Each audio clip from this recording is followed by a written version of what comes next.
So I'm just driving here and I got an email. Why are you looking at your email while you're driving? Well, it just popped up. I didn't even click anything. No, it's a text message from Carrie at Camping World. He said, yeah. So he's sick today. He's still out, but he's been talking to Kevin from NGIC instead of the other lady that wrote the estimate, and it looks like they're going to cover the road. That's exciting. You're going to earn money back? Yeah. Yay. Woo. Amazing. Yay. Good job, Carrie. Yeah, Carrie's the man. And NGIC. Thank you, Kevin from NGIC.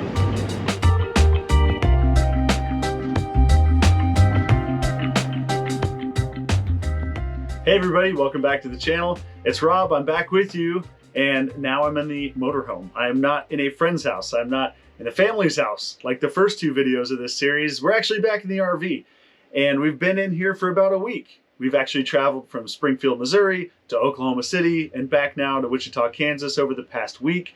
And we've had a real chance to shake down the RV after this large repair at Camping World. Now I know you're probably tuning into this video wanting the answer to that question we've been asking for the past two episodes, which is, does Camping World suck? Tell me already, does it suck? And I'm sorry, I can't quite tell you yet. And for that, you're gonna have to tune into part 4.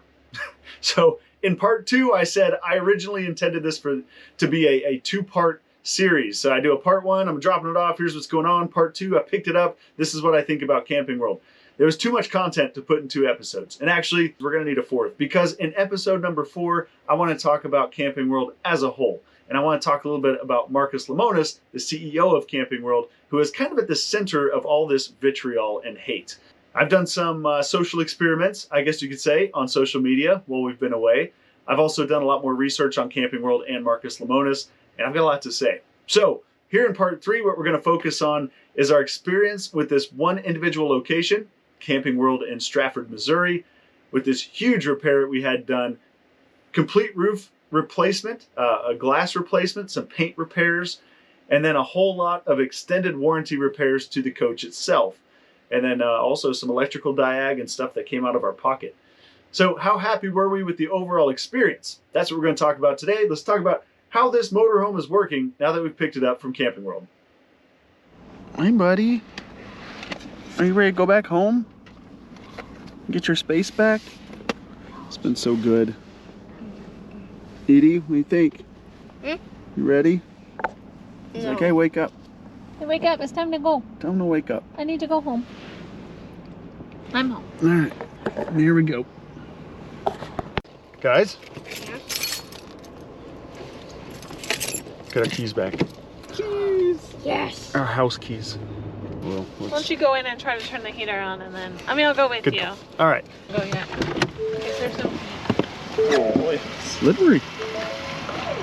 Yeah, careful.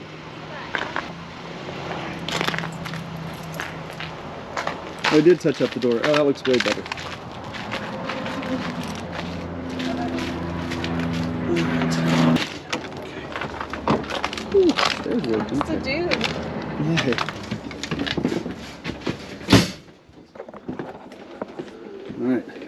Alright, hit the propane thing. Let's see if there's any Okay, where's that? LP. PG? Dang it. I don't know what I'm looking at. I'm just... Yeah, I mean, just, making sure all got the crash wrapped. New vent. You make sure all the vent covers are on the roof, probably. And, be good. There's the thing. Yeah. It's a new one. Oh, and look. Oh, it's a nice bright skylight. Gross. Yeah. Yay. So normally they would have done a walkthrough with us, but I've done enough walkthroughs to just be comfortable doing it myself. And yeah, they've been very hands-on this whole process. Now, when I left you in part 2, I said there was a lot of things going on, especially with the insurance company, who had a supplement of about $5,000 that was being filed by Camping World to NGIC, my insurance company, for a complete roof replacement of the membrane. And that was not going very well at the time. As you can see in this video of Tosha and I driving down the road, I got a text message from Carrie Stevens, at Camping World. He is the service manager. If you haven't tuned into the prior videos, he's the service manager, and on his day off, actually not his day off, he was sick with COVID, and he was at home and he was still working and still trying to get this supplement to go through with NGIC. And he texted me and he said, hey, I'm at home still. I just want to let you know you're going to get an email from this guy at NGIC. I think you're going to get this supplement. I think it's going to go through. And sure enough, it did. So we had over $5,000 came back in our pockets after we paid $7,900 at pickup when we picked the RV up from Camping World. Yeah, we had to pay out of pocket. Actually, it was $79.49 and 53 cents. That hurt. But I do want to talk about this invoice because a lot of people have asked us, well, what was the overall cost of the roof? That's a big repair. And RVs do need roofs from time to time. When you do need them, they're expensive. And you can't necessarily finance this stuff. So with that in mind, I just want to recap really quick the roof repair and the overall estimate. So what did Camping World do on this visit? And what did it cost us? Okay, so first of all, this is a 5-page invoice. There's a lot of information in here. Again, insurance job, extended warranty jobs, customer pay jobs. This had everything. And on line number 1, we have the insurance claim for the roof. Now, I just want to real quick run through this, okay? Removing the rubber roof cost $1,150. Removing all the roof components, the satellite dishes, the vents, the air conditioners, all that stuff, $690. Removing the gutters and the trim, $345. And then prep the decking and installing the new rubber. That was $2,530, $2,530. Install all rooftop components back onto the top of the rig at $920. And then reinstall all the trim and seal all areas was $1,150. The Dicor Dyflex 2 roof material, the TPO roofing, was $900.63. We had a TV antenna that was $30 after a recall on our old one. And then some self-leveling sealant, $200 worth to seal up all the gaps. When all was said and done, the subtotal for that roof job is $7,907. That, to me, is not a bad deal. I was quoted about 10 grand to do this from another shop. So, yeah, I think that's fair. We did have a control module that needed to be replaced on the rear steps. That was $430. The extended warranty company took care of that. Slide out maintenance. I want to talk about slide out maintenance for a second because I thought I was cleaning and lubricating these slides properly before, especially this front slide, the big one. I thought it had a mechanism completely going bad. Turns out the mechanisms are fine. The slides just need to be cleaned professionally and lubricated, and both of them work like butter now. So that was well worth the $74.50.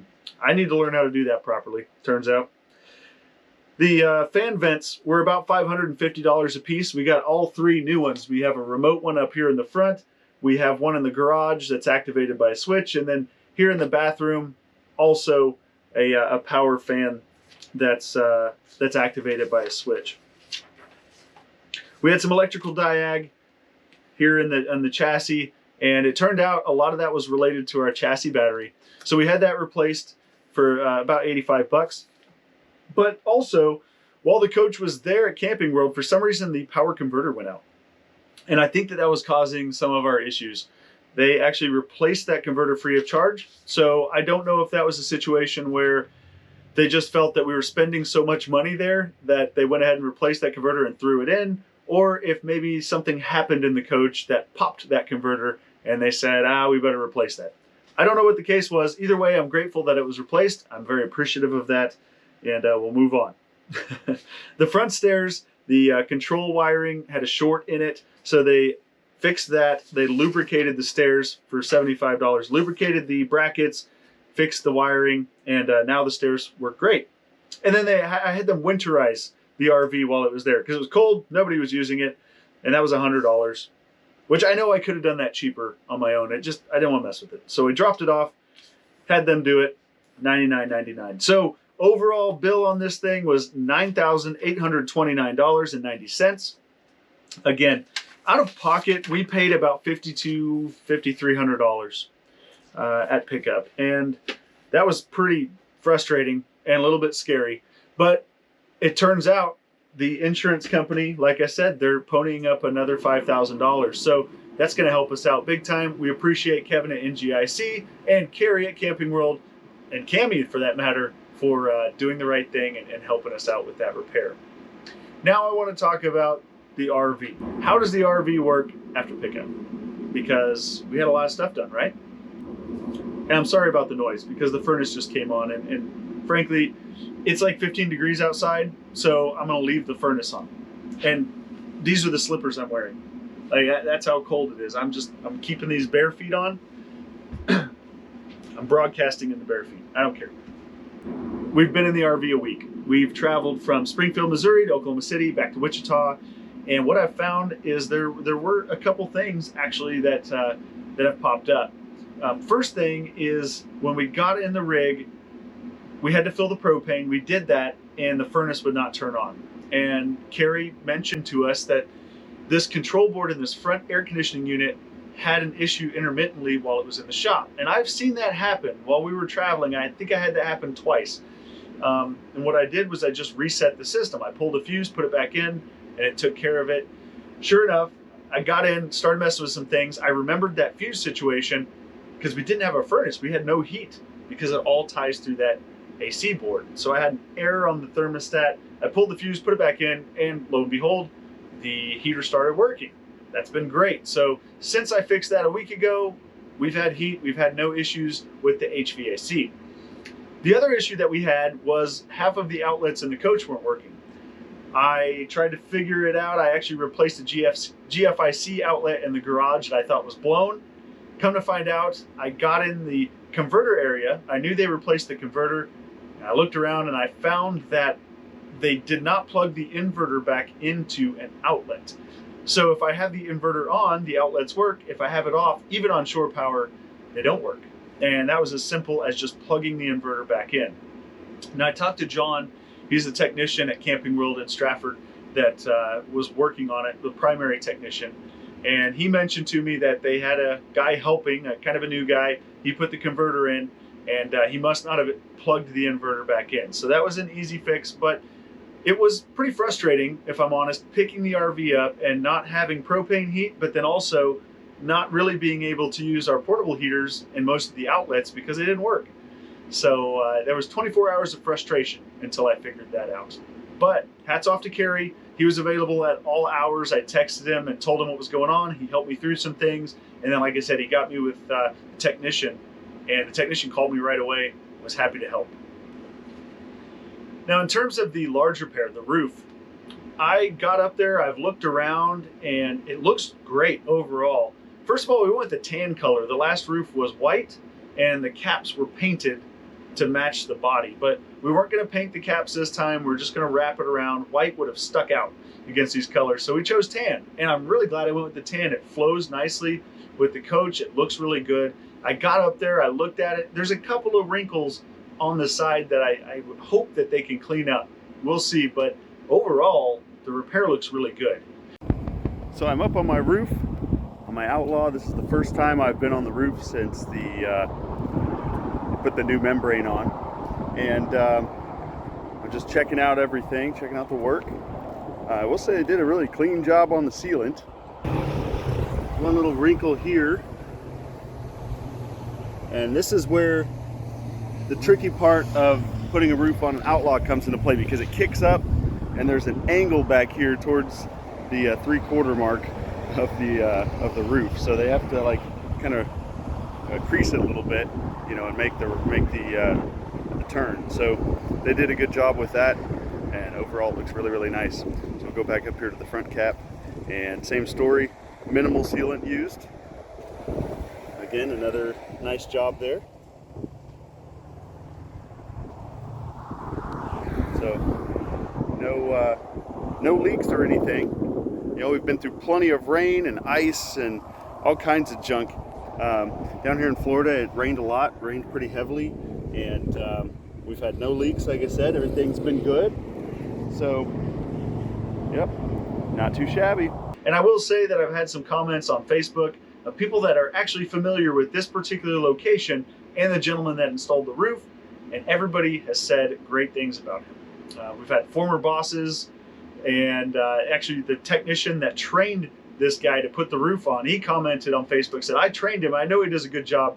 That roof is safe and sound. So that was really nice to hear, and that was very cool. Among all the trolling comments and all the hate that I got on some of these Camping World pages, there were some bright spots in there about this particular location and this particular individual that replaced the roof.